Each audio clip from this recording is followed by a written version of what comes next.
அனைவருக்கும் வணக்கம். Welcome to Sivadhanya academy. First of all I am very sorry, class கண்டினியூஸாக உங்களுக்கு கொடுக்க முடியல. எல்லோரும் கேட்டுட்டு இருந்தீங்க. ஸோ இன்றைக்கி நம்முடைய கிளாஸில் டென்ஸ் கம்ப்ளீட் பண்ணிடுவோம். இந்த வீடியோ பார்க்குறதுக்கு முன்னால் ஒரு 2 to 3 days கேப் ஆகிடுச்சுல்ல. ஸோ அந்த ப்ரெசன்ட் டென்ஸ் வீடியோவை திரும்பவும் ஒரு முறை பார்த்து விட்டு past tense future tense continue பண்ணுங்கள். கண்டிப்பாக ஈஸியாக இருக்கும். சரிங்களா? ஸோ இன்றைக்கு நாம் பார்க்கக்கூடிய topic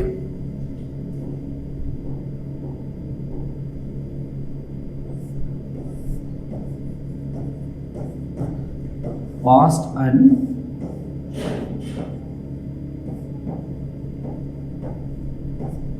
future tense. Past and future tense.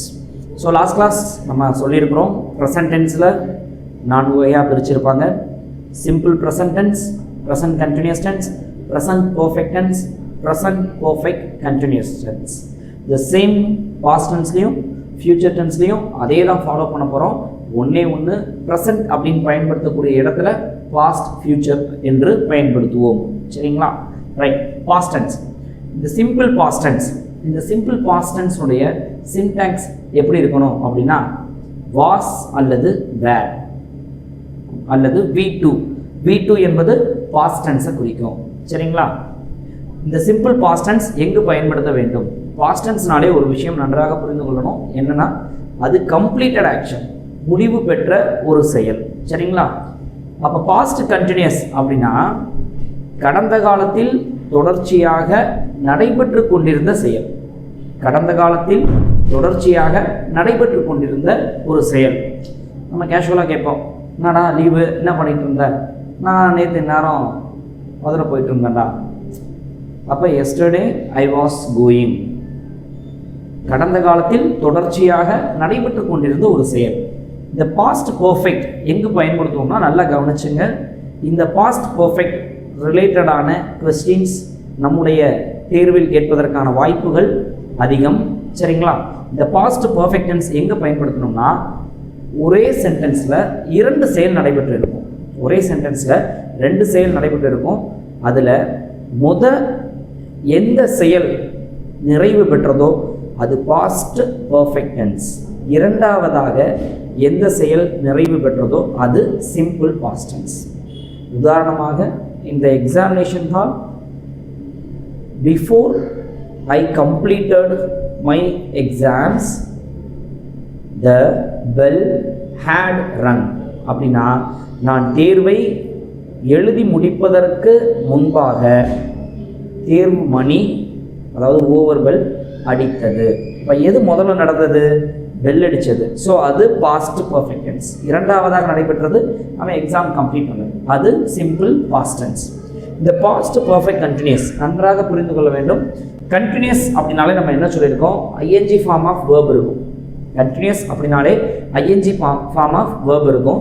Past perfect கண்டினியூஸ்னால் ஒரு விஷயம் நல்லா தெரிஞ்சுக்கணும். ப்ரெசன்ட் பர்ஃபெக்ட் கண்டினியூஸ்க்கும் பாஸ்ட் பர்ஃபெக்ட் கண்டினியூஸ்க்கும் என்ன வித்தியாசம்?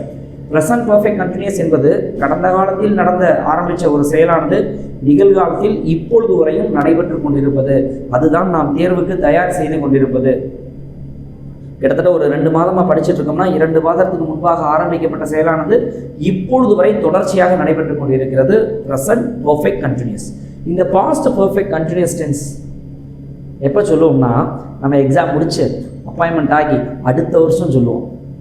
நான் போன வருஷம் இந்நேரம் கிட்டத்தட்ட ஒரு 6 மாதம் இந்த எக்ஸாமுக்கு நான் படிச்சுட்டு இருந்தேன். அப்போ பாஸ்ட் பர்ஃபெக்ட் கண்டினியூஸ்னால் கடந்த காலத்தில் ஆரம்பித்து கடந்த காலத்தில் தொடர்ச்சியாக நடைபெற்று கடந்த காலத்திலே முடிஞ்சிருக்கும். இப்போ வரைக்கும் ப்ரெசண்ட்டுக்கு அதற்குரிய தொடர்பு இருக்காது. சரிங்களா? இதுக்கெல்லாம் என்ன வேர்ப் ஃபார்ம் பயன்படுத்தோம்னா had plus been plus verb plus ING. இங்கே பாஸ்ட் பர்ஃபெக்ட்டுக்கு ஹேட் ப்ளஸ் V3. அந்த V3 என்பது பாஸ்ட் பார்ட்டிசிபிள். இது கூட முந்தைய டெட் தேர்வில் கேட்கப்பட்ட ஒரு கேள்விதான். PP என்பது பாஸ்ட் பார்ட்டிசிபிளை குறிக்கும். இப்போ நம்ம பார்க்க போகிறது ஃபியூச்சர் டென்ஸ். ஃபியூச்சர் டென்ஸ் ஒன்று தான். இப்பொழுது வரை அந்த செயலானது ஆரம்பிச்சிருக்காது. சிம்பிள் ஃபியூச்சர் எதிர்காலத்தில் நடக்கக்கூடியது, நடைபெறப்போவது. டுமாரோ ஐ வில் கோ, நாளைக்கு நான் போவேன், போனால்தான் நிச்சயம். அப்போ ஃப்யூச்சர் டென்ஸ்ன்றது ஒரு சர்டைனிட்டி இருக்காது, ஒரு உறுதி இல்லாத ஒரு டென்ஸ். ஃப்யூச்சர் கண்டினியூஸ், எதிர்காலத்தில் தொடர்ச்சியாக நடைபெற்று கொண்டிருப்பது, எதிர்காலத்தில் தொடர்ச்சியாக நடைபெற்று கொண்டிருப்பது. உதாரணத்துக்கு நாளைக்கு நீங்கள் ஊருக்கு போகிற பிளான் இருக்கு, அப்போ என்ன சொல்லுவீங்க? I will be going by train, நாளைக்கு நேரம் நான் ரயிலில் பயணம் செய்து கொண்டிருப்பேன் அப்படின்னு பயன்படுத்துவீங்க. எதிர்காலத்தில் தொடர்ச்சியாக நடைபெற்று கொண்டிருப்பது. சரிங்களா? Future perfect. அன்பார்ந்த நண்பர்களே, ஒரு விஷயம் ஆசிரியர் பெருமக்களே நன்றாக புரிந்து கொள்ள வேண்டியது என்னன்னா, பர்ஃபெக்ட் டென்ஸ் அப்படின்னாலே கம்ப்ளீட் ஆகிருக்கும். ஃப்யூச்சர் பர்ஃபெக்ட் அப்படின்னா என்ன அர்த்தம்னா, இப்பொழுது வரை அந்த செயல் ஆரம்பிச்சிருக்காது, ஆனால் நம்ம என்ன சொல்லுவோம்? எதிர்காலத்தில் யாரும் முடிச்சிருப்பேன் அப்படின்னு சொல்லுவோம். நம்ம ஃப்யூச்சர் பர்ஃபெக்ட் என்ன பயன்படுத்தலாம்? I will have completed my TET examination November 16 அப்படின்னா நவம்பர் 16ஆம் தேதி நான் தேர்வு எழுதி முடிச்சிருப்பேன் அப்படின்னு சொல்கிறோம். ஆனால் இப்பொழுது வரை அந்த தேர்வு என்ற செயல் வந்து ஆரம்பிக்கவில்லை, ப்ரிப்பரேஷன் ஒர்க்கு தான் போயிட்டு இருக்கு. சரிங்களா? Future perfect continuous. கண்டினியூஸ் என்றாலே நம்ம சொல்லியிருக்கிறோம் தொடர்ச்சியாக நடைபெறுவது. இந்த ஃப்யூச்சர் பர்ஃபெக்ட் கண்டினியூஸ் அப்படின்னா எதிர்காலத்தில் ஆரம்பித்து எதிர்காலத்தில் தொடர்ச்சியாக நடைபெற்று கொண்டிருப்பது. இதுக்கு ஈஸியாக எப்படி ஞாபகம் வச்சுக்கலாம்னா, இப்போல்லாம் 12th படிக்கிற பசங்க என்ன சொல்லுவாங்க? சரி, அடுத்த வருஷம் நான்லாம் காலேஜ் இன்ஜினியரிங் இல்லை மெடிக்கல் எங்கே சேர போகிறேன், அடுத்த வருஷம் சென்னையில் சேர்ந்து கிட்டத்தட்ட ஒரு 4 வருஷமாக படிச்சுட்டு இருப்பேன்டா அப்படின்னு சொல்லுவாங்க. பட் ரியாலிட்டியில் அந்த பையன் 12th தான் படிச்சுட்டு இருப்பான். அப்போ ஃப்யூச்சர் பர்ஃபெக்ட் கண்டினியூஸ் டென்ஸ் எப்படி அப்ளை ஆகுதுன்னா, அடுத்த வருஷம் சென்னையில் ஜாயின் பண்ணி தொடர்ச்சியாக 4 வருடம் படித்து கொண்டிருப்பேன். அப்போ எதிர்காலத்தில் ஆரம்பித்து எதிர்காலத்தில் தொடர்ச்சியாக நடைபெற்று கொண்டிருப்பது future perfect continuous tense. So இதற்கெல்லாம் எப்படி நம்ம டென்ஸ் ஃபார்ம் பயன்படுத்தணும்னா, சிம்பிள் ஃபியூச்சருக்கு ஷேல் அல்லது வில் ப்ளஸ் V1. V1 என்பது verb 1 ப்ரெசன்ட் டென்ஸை குறிக்கும். ஃப்யூச்சர் கண்டினியூஸ் ING ஃபார்ம் கண்டிப்பாக வரும். ஷேல் வில் இது ஃப்யூச்சர் டென்ஸ், இதோட பி மட்டும் சேர்க்குறோம். Shall or will plus be plus verb plus ING. Future perfect இந்த ஹேவ் அல்லது ஹேஸ் இது பர்ஃபெக்ட் டென்ஸில் நாம் பயன்படுத்தக்கூடியது. ஃப்யூச்சர் பர்ஃபெக்டில் பார்த்தீங்கன்னா ஷேல் ஆர் வில் வந்தால் ஃப்யூச்சர். நன்றாக கவனிச்சுக்கோங்க, ஏன்னா இந்த அடிப்படையிலேயே ஒரு கேள்வி, கிட்டத்தட்ட 2 கேள்வி நம்முடைய தகுதி தேர்வில் வந்து கேட்டிருக்காங்க. ஷேல் அல்லது வில் ப்ளஸ் ஹேவ், இந்த ஹேவ் வந்தால் பர்ஃபெக்ட் டென்ஸ், ஷேல் வில் வந்தால் ஃப்யூச்சர் டென்ஸ், ஃப்யூச்சர் பர்ஃபெக்ட். இதனோடு வேர்பு என்னவா இருக்கணும் அப்படின்னா V3 பாஸ்ட் பார்ட்டிசிபிளாக இருக்க வேண்டும். சரிங்களா? அடுத்தபடியாக ஃப்யூச்சர் பர்ஃபெக்ட் கண்டினியூஸ், இதற்கான விளக்கம் கொடுத்துருக்கிறேன். ஷேல் அல்லது வில் வந்தால் ஃப்யூச்சர், ஹேவ் வந்தால் perfect, been plus verb plus ING. இந்த வேர்போட ING சேர்ந்து வந்தாலே டென்ஸில் அது கண்டினியூஸ் ஃபார்ம் அப்படின்றத மட்டும் மறந்துடாதீங்க. ஒரே ஒரு விஷயம் நன்றாக தெரிஞ்சுக்கணும்னா, இந்த டென்ஸை நீங்கள் எக்ஸாமினேஷன் பாயிண்ட் ஆஃப் வியூவில் தயவு செய்து படிக்க வேண்டாம். இந்த டென்ஸை அண்டர்ஸ்டாண்ட் பண்ணுறதுக்கு படிங்க. ஏன்னா எக்ஸாமினேஷன் பாயிண்ட் ஆஃப் வியூவில் படித்தீங்கன்னா இந்த டென்ஸ் வந்தாலே நீங்கள் படித்த எக்ஸாம்பிள்ஸை தான் அப்ளை பண்ணுவீங்க, ரூல்ஸை அப்ளை பண்ண மறந்துடுவீங்க. சரிங்களா? ஸோ சிம்பிளாக கோத்ரூ பண்ணோம்னா, present tense, past tense, future tense, simple present, present continuous, present perfect continuous, simple past, past continuous, past perfect continuous, simple future, future continuous, future perfect continuous. நாம் இதில் எந்த tense அதிகமாக பயன்படுத்தணும்னா perfect tense. இந்த perfect tense அப்படின்றதுக்கு தமிழில் பயன்படுத்தக்கூடிய வார்த்தை இப்போ தான். டென்ஸ் எப்போ பார்த்தோம்? இப்போ தான் பார்த்தோம். பஸ்ஸை எப்போ போச்சு? இப்போ தான் போச்சு. எப்போ படித்து முடித்தேன்? இப்போ தான் முடித்தேன். ஸோ இந்த வார்த்தையை அதிகமாக பயன்படுத்துகிறோம், அது எல்லாமே பர்ஃபெக்ட் டென்ஸ். சரிங்களா? இப்போ உங்களுக்கு நம்ம பார்த்த பாஸ்ட் டென்ஸுக்கும் ஃப்யூச்சர் டென்ஸுக்கும் அந்த 4 டென்ஸ் அடிப்படையில் உங்களுக்கு வந்து எக்ஸாம்பிள் எழுதியிருக்கேன். ஐ பிளைட் ஃபுட்பால் எஸ்டர்டே, நேற்று நான் கால்பந்து விளையாடினேன். ஃப்யூச்சர், பாஸ்ட் டென்ஸ், மன்னிக்கவும். He was reading a book at 8 PM last night. இப்போ இதில் எப்படி சார் கண்டினியூஸ் பயன்படுத்தியிருக்காங்க அப்படின்னா, நேற்று இரவு 8 மணிக்கு புத்தகம் படித்து கொண்டிருந்தேன். அந்த சென்டென்ஸை அண்டர்ஸ்டாண்ட் பண்ணிக்கோங்க. when I reached, இது நல்லா கவனிச்சுக்கோங்க. இந்த பேஸ் பண்ணி தான் நமக்கு வந்து எக்ஸாம்பிள் கேட்பாங்க. when I reached the station, the train had left the station. இந்த ஒரு கேள்வியை சற்று கவனமாக புரிந்து கொள்ளுங்கள். இங்கே 2 செயல் நடந்திருக்கு. ஒன்று I reached the station, ஒரு செயல் என்னவா இருக்குது? I reached the station, ஸ்டேஷனுக்கு போனது. இன்னொரு செயல் train had left the station, train போனது.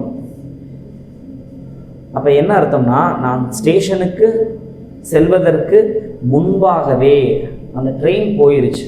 அப்போ 2 செயல், அது ரெண்டுமே பாஸ்ட் டென்ஸில் கொடுத்துருக்குறாங்க. ரெண்டுமே பாஸ்ட் டென்ஸில் கொடுக்கும் பொழுது 2இல் எது முதலில் நிறைவு பெற்றது? எது முதலில் நிறைவு பெற்றது? அதை நம்ம என்ன பயன்படுத்தணும்னா பாஸ்ட் பர்ஃபெக்ட் பயன்படுத்தணும். இரண்டாவதாக நிறைவு பெற்ற செயலுக்கு சிம்பிள் பாஸ்ட் டென்ஸ் பயன்படுத்தணும்.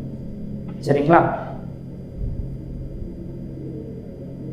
நம்ம ரியல் லைஃப்பில் நிறையா பயன்படுத்தலாம்.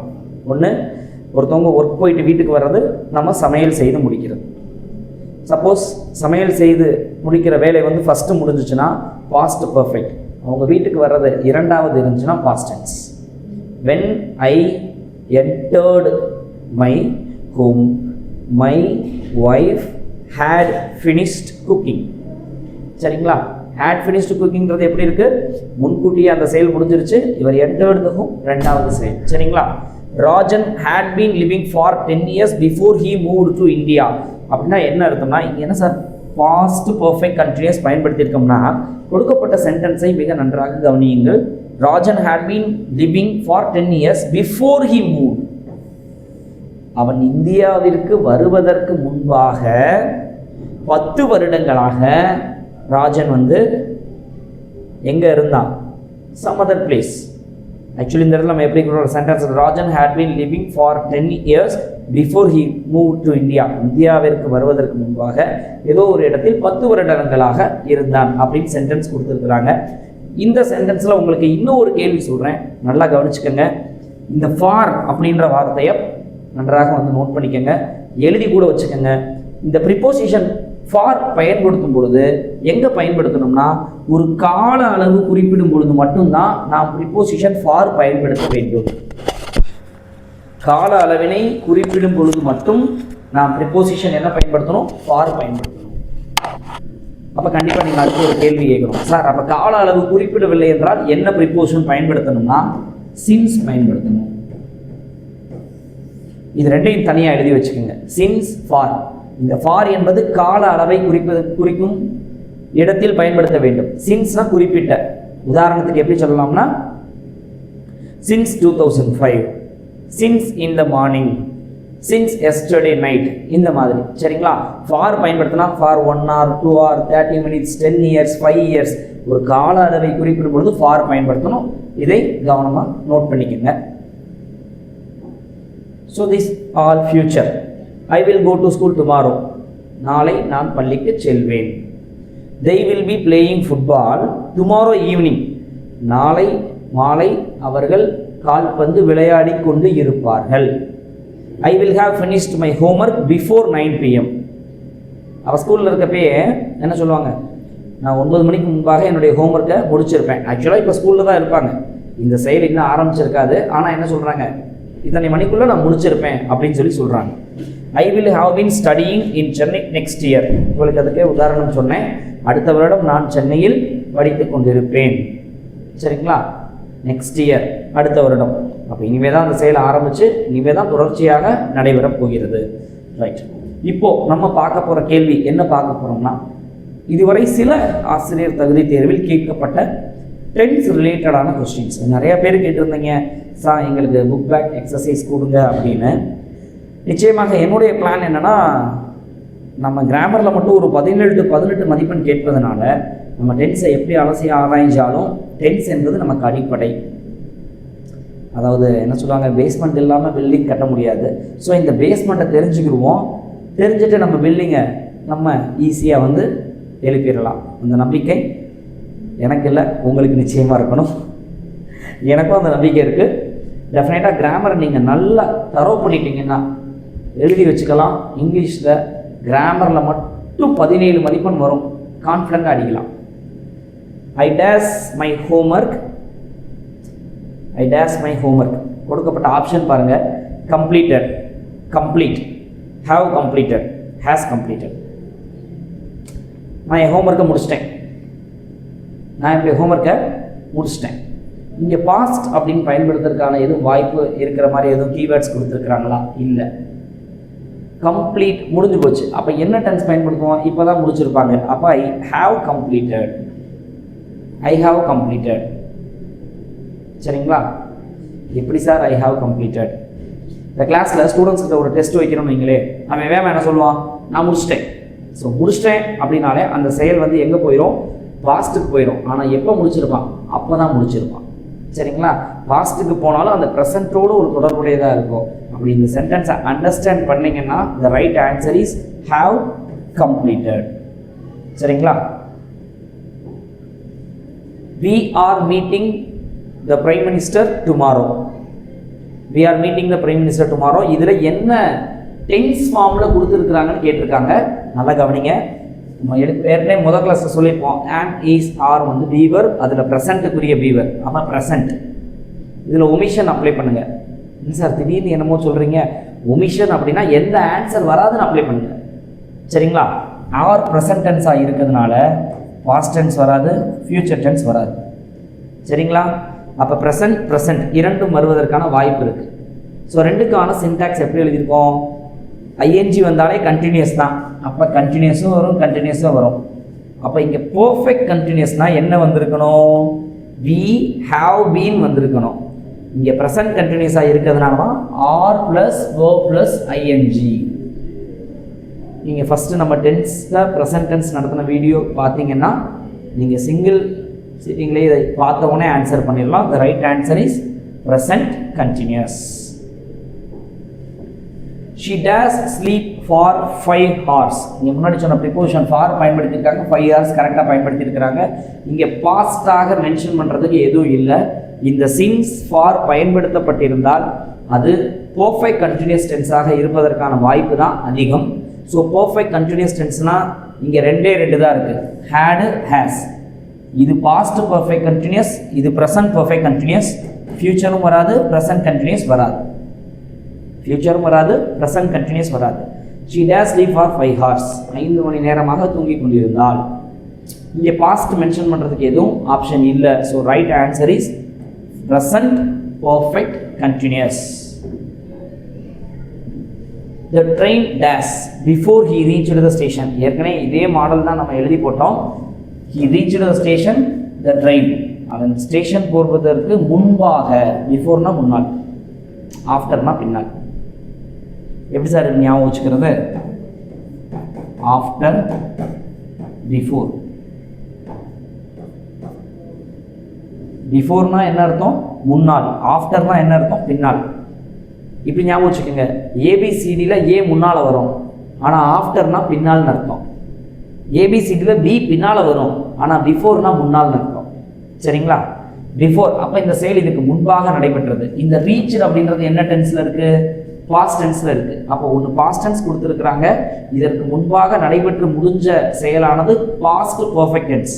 அப்படின்னா had left is the right answer. அடுத்தபடியாக இன்னொரு கேள்வி பாருங்க. It always does here in the afternoon. It always கொடுத்துட்டாலே என்ன அர்த்தம்? தொடர்ச்சியாக, தினந்தோறும் நடக்கக்கூடிய செயல். சரிங்களா? அப்போ தினந்தோறும் நடக்கக்கூடியது ரெகுலர் ஆக்டிவிட்டி எல்லாம் சிம்பிள் ப்ரெசன்ட் டென்ஸ். இந்த இட் என்பது தேர்ட் பர்சன் சிங்குலர், அதனால வேர்போட என்ன பண்ணணும்? எஸ் சேர்க்கணும். அப்போ ரைட் ஆன்சர் ட்ரிசில்ஸ். ட்ரிசில்ஸ்.